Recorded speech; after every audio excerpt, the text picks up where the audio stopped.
ನಮಸ್ಕಾರ ಸ್ನೇಹಿತರೆ, ಕೇವಾ ಸಂಗಮೇಶ್ ಸಜ್ಜನ್ ಕರ್ನಾಟಕ ಯೂಟ್ಯೂಬ್ ಚಾನಲ್ಗೆ ತಮ್ಮೆಲ್ಲರಿಗೂ ಪ್ರೀತಿಯ ಸ್ವಾಗತ.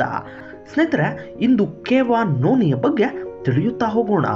ನೋ ನೀ, ನೋ ಆಪರೇಷನ್, ನೋ ಇಂಜೆಕ್ಷನ್. ಈ ಉತ್ಪನ್ನವನ್ನು ನೋನಿ ಹಣ್ಣು, ಗೋಜಿ ಬೆರ್ರಿ, ವಿತನಿಯಾ, ಸೋಮ್ನಿಫೆರಾ ಸಂಯೋಜನೆಯಿಂದ ತಯಾರು ಮಾಡಲಾಗಿದೆ. ಈ ಹಣ್ಣಿನಿಂದ ಬಹಳಷ್ಟು ಪ್ರಯೋಜನ ಇರುವುದರಿಂದ ಇದನ್ನು ಆರೋಗ್ಯಕರವಾದ ಸಸ್ಯಗಳ ರಾಣಿ ಎಂದು ಕರೆಯುತ್ತಾರೆ. ಇವುಗಳನ್ನು ಯಾವುದೇ ರಾಸಾಯನಿಕ ಗೊಬ್ಬರಗಳನ್ನು ಬಳಸದೆ ಸಾವಯವ ಕೃಷಿ ಪದ್ಧತಿಯಿಂದ ಬೆಳೆದಿದ್ದಾರೆ. ನೋನಿ ಹಣ್ಣುಗಳು ಅತ್ಯಂತ ಪೌಷ್ಟಿಕಾಂಶಗಳನ್ನು ಒಳಗೊಂಡಿದೆ. ಇದರಲ್ಲಿ ಕ್ಸೆರೋನಿನ್ ಮತ್ತು ಪ್ರೋಕ್ಸೆರೋನಿನ್ ಎಂಬ ಅಂಶವು ಹೆಚ್ಚಾಗಿರುವುದರಿಂದ ಕ್ಯಾನ್ಸರ್ನಂತಹ ಮಾರಕ ರೋಗಗಳನ್ನು ತಡೆಗಟ್ಟುವಲ್ಲಿ ಜೀವಕೋಶಗಳಿಗೆ ಸಹಾಯ ಮಾಡುತ್ತವೆ. ಮಾನವನ ದೇಹದ ಪ್ರತಿಯೊಂದು ಅಂಗಗಳು ಕ್ರಮಬದ್ಧವಾಗಿ ಕಾರ್ಯನಿರ್ವಹಿಸುತ್ತವೆ.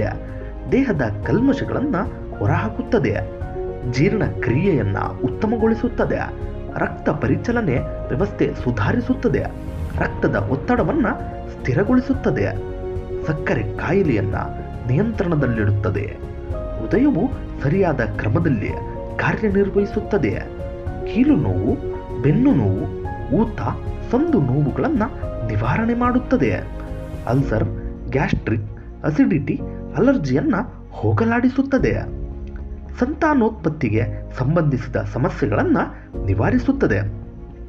ಇನ್ನು ಕೇವಾ ನೋನಿಯನ್ನು ಬಳಸುವ ವಿಧಾನ: ದಿನಕ್ಕೆ 2 ಬಾರಿ ತಿಂಡಿ ಮತ್ತು ಊಟಕ್ಕೆ ಮುಂಚಿತವಾಗಿ 150 ml ನೀರಿನಲ್ಲಿ ಮೊದಲ 3 ದಿನ 5 ml, 4ನೇ ದಿನದಿಂದ 6ನೇ ದಿನದವರೆಗೆ 10 ml, ತದನಂತರ 15 ml ಅನ್ನು ನೀರಿನಲ್ಲಿ ಸೇವಿಸಬೇಕು. ಎಚ್ಚರಿಕೆ ಏನೆಂದರೆ, ಹಾಲುಣಿಸುವ ಮತ್ತು ಗರ್ಭಿಣಿ ಮಹಿಳೆಯರು ಯಾವುದೇ ಕಾರಣಕ್ಕೂ ಉಪಯೋಗಿಸುವಂತಿಲ್ಲ.